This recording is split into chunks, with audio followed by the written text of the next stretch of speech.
Ipinagluto nga pala ako ng Moroccan gamila ng asawa ko. Ngayon nagsimula na siyang mag-marinate ng chicken. Tapos nilagyan niya lang ng tubig.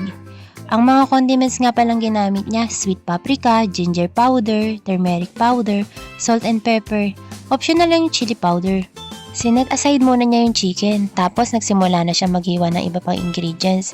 Hiniwa niya lang maliliit yung parsley, tapos yung garlic.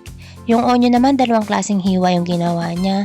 Nakadepende naman sa inyo kung anong klaseng hiwa ng sibuyas yung gusto nyo. Ngayon naman inihalo niya yung parsley at saka garlic sa marinated chicken. Nagsimula na rin siya mag-isa ng sibuyas. Huwag kayong mag-alala, luto na yung sibuyas bago niya inilagay yung chicken. Ipinailalim niya sa sibuyas para mas malasa. Tapos isinaman na niya yung pinag-marinate na ng chicken. Nandun kasi lahat ng pampalasa. Naglagay din siya ng kaunting tubig, tsaka niya tinakluban.